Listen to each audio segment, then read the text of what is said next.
हरियाणा में आढ़तियों की हड़ताल से जुड़ी खबर आपको बता रहे हैं। कृषि मंत्री के साथ आढ़तियों की बैठक होगी और दिल्ली में कुछ देर में यह अहम बैठक होने वाली है। हरियाणा की आढ़तियों के साथ जेपी दलाल चर्चा करेंगे। आढ़तियों की हड़ताल पर आज कोई फैसला हो सकता है, ये बड़ी खबर आपको बता रहे हैं। लगातार पिछले कई दिनों से आढ़तियों की हड़ताल चल रही है। ई ट्रेडिंग के खिलाफ आढ़ती हड़ताल पर बैठे हुए हैं और आज ये अहम बैठक की खबर आ रही है। दिल्ली में कुछ ही देर में अहम बैठक होगी और हरियाणा के आढ़तियों के साथ जेपी दलाल चर्चा करेंगे। तो आढ़तियों की हड़ताल पर आज कोई अहम फैसला लिया जा सकता है। देखना यह है कि जब बैठक होगी उसके बाद क्या कुछ निकलकर सामने आता है। तो कृषि मंत्री के साथ आढ़तियों की बैठक की खबर आ रही है और थोड़ी ही देर में बताया जा रहा है कि दिल्ली में ये बैठक होगी। जेपी दलाल के साथ ये बैठक होगी, चर्चा होनी है।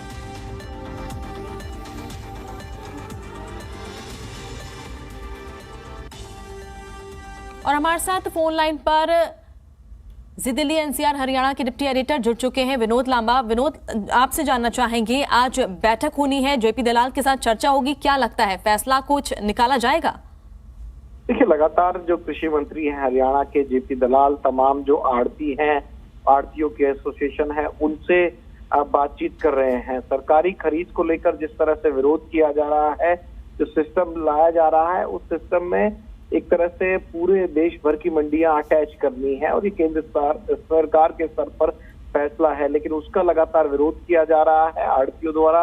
हड़ताल की तस्वीरें आपने कुरुक्षेत्र से भी देखी, करनाल से भी देखी, और ये एरिया जो कहीं ना कहीं धान की बेल्ट है, जीरी की बेल्ट कहा जाता है, जीटी करनाल रोड पर, वहां कुछ तरह के जो विरोध प्रदर्शन हुए उसका भी असर रहा।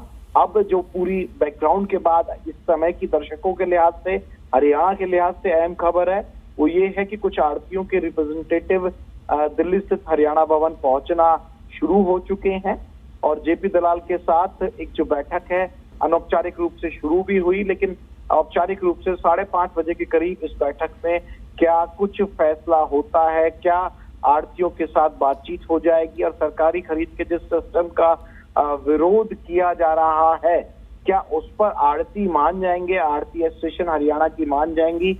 जीरी जिस तरह से आपने देखा, लगातार बारिश हो रही है, 1 तारीख से सरकारी खरीद भी होनी है, लेकिन उससे पहले अगेती जो फसल होती है, यानी कि जो पहले पककर भी मंडियों में जो धान की फसल पहुंचनी शुरू हुई है, उनको लेकर व्यवस्था नहीं है। आढ़तियों और सरकार के गतिरोध में सीधा नुकसान कहीं ना कहीं हो रहा है, तो किसानों का हो रहा है। उनकी फसल को जिस तरह से उचित तरह से खरीदने का सिस्टम नहीं बन पा रहा है मंडियों में, इसको लेकर एक गतिरोध टूट सकता है। जो सूत्रों से मेरी बातचीत हुई है उसके हिसाब से सरकार कहीं थोड़ा एक बैकफुट पर भी चूक सकती है। और कल कृषि मंत्री से जब बात कर रहे थे तो इस तमाम व्यवस्था के जो नए स्तर पर शुरू हो रही है, उन्होंने इसके तमाम फायदे भी बताए, लेकिन इस बार जिस तरह से बारिश की मार है, मंडियों में पानी है और जिस तरह से फसल खराब होने का भी खतरा है, इस हालात में आढ़तियों के जिस तरह से रूप देखने को मिला है, हड़ताल है, आमरण अनशन तक भी कर रहे हैं कुछ जिलों की मंडियों में, करनाल अंबाला बेल्ट के साइड में, कुरुक्षेत्र बेल्ट साइड में, उसके बाद क्या सरकार इन आढ़तियों को मनाने में कामयाब रहती है या फिर अपने रुख में सरकारी खरीद के सिस्टम में आढ़तियों की जो फीस है, आढ़तियों की जो मांग है, उसको मानती है, ये देखने वाली बात। बिल्कुल, और देखना यह है कि ये जो बैठक होगी इसमें क्या फैसला लिया जाता है, क्योंकि ये भी देखा जा रहा है विनोद की किसान काफी ज्यादा परेशान हो रहे हैं और उनका ये मानना है कि हर बार कोई ना कोई बात आ जाती है। इस बार जैसे आढ़तियों की हड़ताल होगी, ऐसे में उनकी तरफ से भी सरकार से यही मांग की जा रही है। बहुत बहुत शुक्रिया विनोद तमाम जानकारी पहुंचाने के लिए।